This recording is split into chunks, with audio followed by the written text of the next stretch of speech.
প্রিয় দর্শক আসসালামু আলাইকুম। আজকে আপনাদেরকে দেখাবো কিভাবে মুখী কচু সংগ্রহ করতে হয়।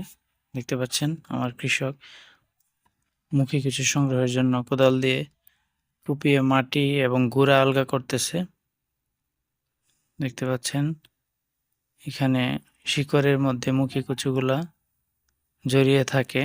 একটা একটা করে এখান থেকে সংগ্রহ করতে হয়। তো যদিও উনি জমিটির খুব ভালো যত্ন করেনি এবং প্রচুর পরিমাণে আগাছা এবং মাটিটি এঁটেল মাটি হওয়ায় শিকড়ও খুব বেশি বৃদ্ধিপ্রাপ্ত হতে পারেনি এবং মুখী কচুর ফলন ভালো হয়নি। কারণ ওনার পারিবারিক সমস্যার কারণে এখানে সময় দিতে না পারায় জমিটি নষ্ট হয়ে গেছে এক প্রকার বলা যায়।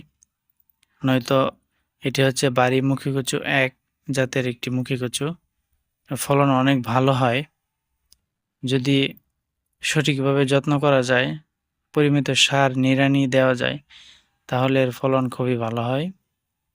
দেখতে পাচ্ছেন এখানে একটি শিকড় থেকে 5টি মুখী কচুর চারা সংগ্রহ করেছে। নিয়মিত নিড়ানি এবং সার দিতে পারলে অবশ্যই এর চেয়ে আরও অনেক ভালো ফলন হতো। যাই হোক, যা ওনার রিজিকে ছিল আসলে এতটুকুই পেয়েছে।